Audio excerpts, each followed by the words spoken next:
69 ఒకటి ఇంకొకటి ఉందండి. అది ఒక వ్యక్తి పరువు తీయటానికి ఫోర్జరీ డాక్యుమెంట్లు పెట్టడం అనేది అదొక పెద్ద సెక్షన్. ఇంకోటి 471 రెడ్ విత్ 120B పెట్టారండి. ఇది క్రిమినల్ కాన్స్పిరసీ.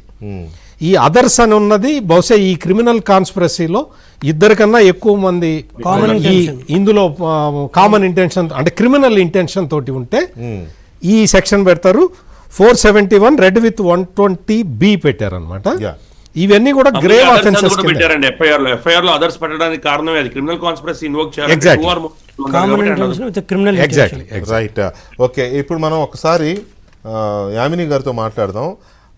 మహిళా కమిషన్ చైర్పర్సన్గా ఉన్న వెంకటలక్ష్మి గారు, గజ్జల వెంకటలక్ష్మి గారు ఏం మాట్లాడారు, ఆవిడ మాట్లాడిన దాని మీద ఒపీనియన్ ఎలా ఉండబోతుంది ఒకసారి ఆవిడ బయట కూడా విందాం. యామిని గారు, గుడ్ ఈవినింగ్. ఒకసారి మనం వెంకటలక్ష్మి గారు ఏం మాట్లాడారో చూసి అప్పుడు నేను మీ రియాక్షన్ తీసుకుంటాను. ఒకసారి వీడియో. మేమైతే ఒకటి అనుకుంటున్నాము, ఈ రాష్ట్రంలో ఉన్న మహిళలు, ఈ రాష్ట్రంలో ఉన్న ఆడబిడ్డల కోసం రాష్ట్ర మహిళా కమిషన్ ఏర్పాటు చేయడం జరిగింది. ఈ రాష్ట్ర మహిళా కమిషన్కి ఒక యాక్ట్ ఉంది. ఇతర రాష్ట్రాలలోని విషయాలలో మేము జోక్యం చేసుకోం. ఏదైతే బాలీవుడ్ నటి కాదంబరి విషయంలో జరిగిన సంఘటనలో అనేక రకాలైనటువంటి కథనాలు వస్తున్నాయి. మేమైతే ముంబై వెళ్ళి బాలీవుడ్ నటిని తెచ్చుకోలేము, ఇక్కడ ఎంక్వైరీ చేయము. అక్కడ మహిళా కమిషన్ ఉంది, మహారాష్ట్రలో కూడా మహిళా కమిషన్ ఉంది, అక్కడ చైర్పర్సన్ ఉంది, అక్కడ రాష్ట్రంలో కూడా ఒక యాక్ట్ ఉంది. అక్కడ సంబంధించిన బాధిత మహిళల కోసం మహిళా కమిషన్ పనిచేస్తుంది. సో ఆ బాధిత మహిళ ఎక్కడైనా అన్యాయం జరిగిందని తెలిస్తే అదే రాష్ట్రంలో మహిళా కమిషన్కు కంప్లైంట్ ఇస్తే తప్పకుండా ఐఏఎస్లు ఐపీఎస్లు ఎవరు తప్పు చేసినా జైలుకు పంపించాలి.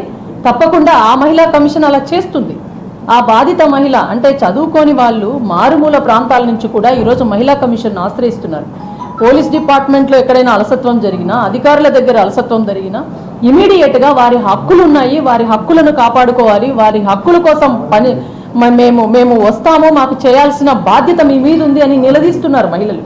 సో అలాంటి సమయంలో ఒక చదువుకున్న ఉన్నతమైన చదువుకున్న బాలీవుడ్ నటి ఎందుకు ఆ రాష్ట్ర మహిళా కమిషన్ ఆశ్రయించలేదు? ఎందుకు ఆ రాష్ట్ర మహిళా కమిషన్ ఏమన్నా వీరికి హెల్ప్ చేయలేదా? అలాంటి విషయాలు కొంచెం తెలుసుకుంటే బెటరు. కానీ నేనైతే మాత్రం నా రాష్ట్రము, మన రాష్ట్రము, ఈ రాష్ట్రంలో ఉన్న ఆడబిడ్డల కోసం అయితే. సో అది అంటే ఆవిడ ఇప్పుడు జత్వానీ కంప్లైంట్ చేయకపోవడమే ఆవిడ తప్ప అన్నట్టుగా ఒకటి చైర్పర్సన్ గారి ఆర్గ్యుమెంట్ ఉంది.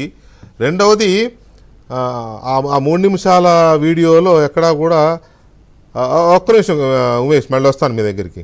ఆ 3 నిమిషాల వీడియోలో ఎక్కడా కూడా ఆవిడకి సానుభూతి వ్యక్తం చేసినట్టు కూడా కనపడాల. ముంబై నటికి సానుభూతి తెలిపినట్టు కూడా ఈ 3 నిమిషాల వీడియోలో అయితే నాకేమీ అర్థం కాలేదు. మరి యామిని, మీరేమంటారు ఆవిడ రియాక్షన్ మీద?